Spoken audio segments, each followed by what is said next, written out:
Ya nanti yang ikut jawab Bu Gubernur ini kan masa mau jadi pemimpin tidak mau jawab problemnya.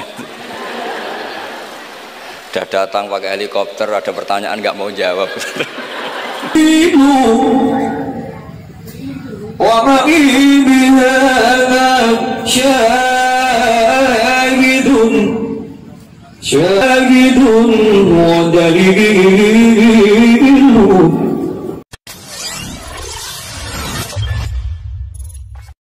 Mohon izin Nyun Sewu Gus Baha. Ini kita akan memberikan kesempatan kepada ibu-ibu nyai yang akan bertanya, dan ini pertanyaannya memang harus ditanyakan pagi hari ini karena kehadiran Gus Baha benar-benar sudah ditunggu-tunggu. Sepertinya bisa dimulai dengan pertanyaan yang pertama. Sinten monggo. Oh nggih, monggo. Assalamualaikum warahmatullahi wabarakatuh. Gus badhe nyuwun pirsa, di era milenial ke para ibu-ibu, para emak-emak yang biasanya kan ibu-ibu sak menika arane emak-emak yang pada waktu masa lalu dereng mengenal dereng mengenal dan memahami perkembangan ilmu pengetahuan dan teknologi seperti saat sekarang, kadang-kadang merasa bingung. Ibu-ibu merasa bingung menghadapi tantangan pendidikan di masa sekarang ini. Peserta didik sekarang dituntut paham dan bisa mengoperasikan perangkat multimedia sosial supaya tidak tertinggal oleh perkembangan pendidikan yang sekarang ini perkembangannya sangat pesat. Sementara di sisi lain banyak informasi kurang mendidik yang bersumber dari perangkat multimedia tersebut. Ngeten Gus, ibu-ibu menika kadang-kadang bingung. Santri menika kan boten pareng beto HP. Tapi sekarang niku pendidikan memerlukan kita harus pakai HP. Nah, yang ibu-ibu itu mau mengikuti itu sudah kadang-kadang sininya sudah tidak nyambung. Diwarai WA mawon kadang-kadang mboten sakit. Nah, mungkin kalau santri itu sudah mengunci HP-nya, kita tidak ngerti ini bagaimana caranya kalau dikunci, jadi tidak bisa. Terus bagaimana Gus caranya kita itu bisa mengarahkan anak-anak sehingga anak-anak itu walaupun pakai HP bisa bisa mempergunakan dengan sebaik-baiknya. Kadang-kadang di pondok itu sudah diberi jam, nanti jam segini ditumpuk, tapi wong ya anak ya tetap anak, kadang-kadang ya diselipkan. Kemudian pertanyaan kita sebagai orang tua dari anak-anak kami, baik para santri atau anak kami sendiri, apa yang harus kita lakukan? Repot, HP saja tidak bisa, apalagi laptop. Padahal anak-anak itu kalau mencet itu sudah tahu apa-apa. Sedangkan kita yang tua tidak ngerti caranya mencet kadang-kadang. Kemudian bagaimana gini Gus, supaya anak-anak itu juga bisa mengikuti zaman tapi selamat sehingga mereka bisa pinter dalam ilmu pengetahuan tapi juga hatinya selamat, bisa selamat di dunia dan selamat di akhirat. Matur suwun. Monggo Gus Baha.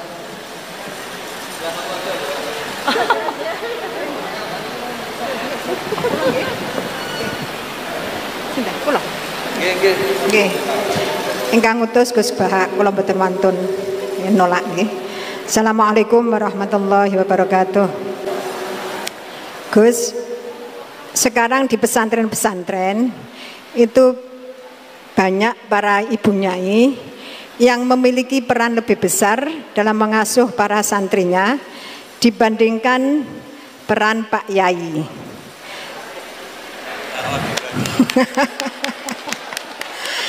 Tapi ketika ada ibu nyai yang namanya tercantum sebagai pengasuh, masih banyak masyarakat yang memandang tabu ini Gus, atau tidak etis. Bahkan dalam sebuah lembaga yayasan, seringkali perempuan-perempuan itu dimarginalkan. Padahal perempuan itu kalau diberi kesempatan luar biasa Gus, laki-laki kalah semuanya. Kadang pendapatnya itu tidak dihiraukan, meskipun sebenarnya bagus. Dan ini loh Gus, saya minta keadilannya Gus. Dalam menyikapi kenyataan seperti ini, kita sebagai kaum emak-emak itu harus bagaimana? Saya menuntut keadilan Gus, dari Pak Yai, dari panjenengan-panjenengan. Terima kasih. Assalamualaikum warahmatullahi wabarakatuh. Ya nanti yang ikut jawab Bu Gubernur ini kan masa mau jadi pemimpin tidak mau jawab problemnya.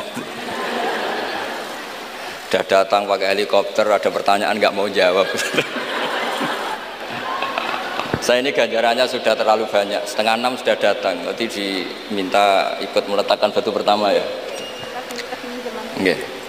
Terus begini Bu Nyai Nur Iskandar ya. Jadi saya punya cerita dari Bapak, juga cerita ini pernah ngendikakno Mbah Mun. Ada filosofi ilmiah yang nggak bisa diganggu gugat. Ini harus kita camkan. Misalnya begini, al-insan abdul ihsan. Manusia itu pasti mudah diperbudak atau dikalahkan oleh kebaikan. Singkat cerita, ada seorang kiai waroi zuhud, di rumah nggak ada TV, nggak ada HP, nggak ada motor. Saking inginnya anak itu nggak terkontaminasi TV, nggak terkontaminasi HP, juga nggak sering keluyuran ada motor. Tapi apa yang terjadi? Anaknya ini malah pertama punya HP atau memakai HP dipinjemin temannya. Kebetulan temannya itu tidak sholat. Pertama naik motor juga dipinjemin orangnya yang nggak sholat. Pertama tahu TV juga di tetangga, komunitas keluarga yang tidak sholat.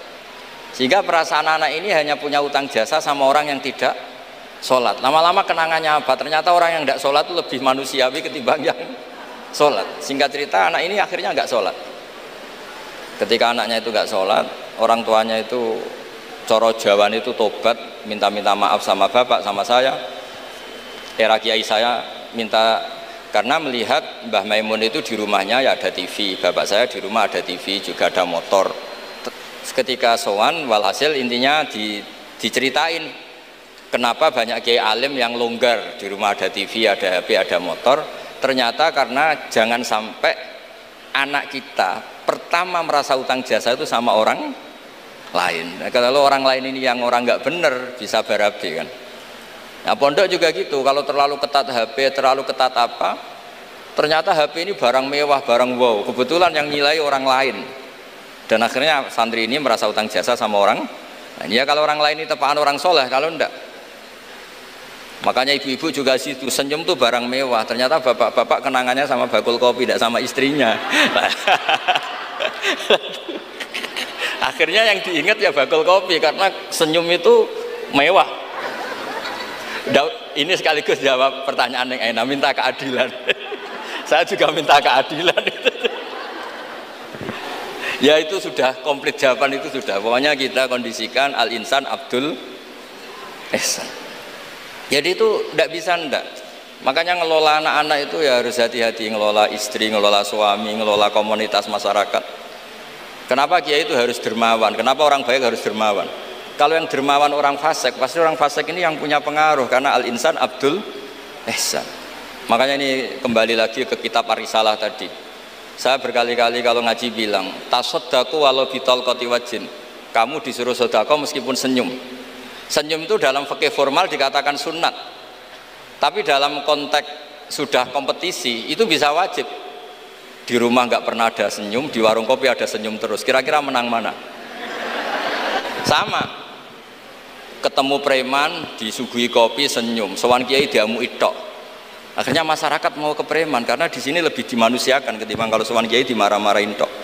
Akhirnya konsep Nabi Tolkoti Wajin tidak lagi kita katakan sunnah tapi wajib. Makanya berarti ibu-ibu senyum sama suaminya wajib. Tapi kalau disenyumin terus ya wong lanang ya dablek itu dikira nggak pernah salah. Berarti marah juga? Ya sudah, tidak usah diwajibkan, sudah dilakukan, alhamdulillah. Jadi menurut saya ngadepi fenomena sosial apapun kita harus punya kaidah ilmiah yang permanen, yaitu al-insan abdul ihsan. Semuanya fikih, semuanya solusi, semuanya teori itu pasti kembali ke situ. Kalau kita lebih menarik karena ihsan kita, pasti orang ke kita. Tapi kalau kita jeblok secara sosial, ya dibayangkan Allah itu walau kunta fadhur lidal qalbi lan faddu min hauli. Kalau seorang pemimpin itu kok wangkot, angkuh, tidak simpatik, pasti lan faddu min haulik, pasti orang itu bubar. Jadi itu jawaban umum, tapi insya Allah menjadi solusi untuk ngelola anak kita.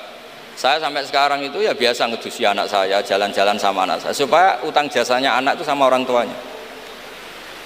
Istri saya itu keluarga Sidogiri. Itu saya pernah bilang, kalau anak saya minta uang jajan meskipun saya tidur agar dibangunin oleh anak saya. Kata istri saya kan yaitu nanti melatih tidak sopan. Tapi akhirnya saya beri penjelasan secara ilmiah. Yang wajib jajan anak itu orang tuanya, jangan sampai ganggu mbak-mbak atau kangkang.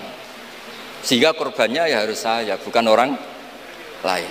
Jadi kita harus kadang-kadang lebih bicara ilmu ketimbang akhlak. Apa artinya anak kita berakhlak sama orang tua, tapi anak kita pas mau jajan ngel-ngel orang lain. Nah hal-hal seperti itu supaya apa? Anak kita punya kenangan, saya bisa jajan karena bapak saya bisa jajan karena dituruti bapak saya. Tapi kalau kenangannya sama tetangga, dan kebetulan tetangga kita misalnya kurang baik, maka nurutnya sama tetangga yang kurang baik ini. Jadi ini menurut saya, ini karena masalah ijtihad. Neng anak boleh gak setuju ya, karena ini masalah ijtihad. Tapi harus setuju, satu-satu diundang kok ora dituruti fatwane kan. Tapi jelas kaidahnya itu tadi pegang al-insan abdul ihsan, sehingga kita bisa ngelola gimana orang-orang baik itu berjasa. Makanya ketika Rasulullah SAW masyhur itu, inna hadatin irtadaituhu li nafsi wala yusliha li hadatini illa sakha wa husnul khuluq. Agama ini sudah final, cuma yang bisa mengawal agama ini hanya dua, yaitu dermawan dan husnul khuluq. Jangan sampai orang lain yang nggak benar lebih berempati, lebih dermawan, sementara yang soleh kurang dermawan atau kurang empati, sehingga kompetisinya orang soleh ini kalah. Ya saya kira demikian. Ini mohon terakhir, mohon assalamualaikum warahmatullahi wabarakatuh.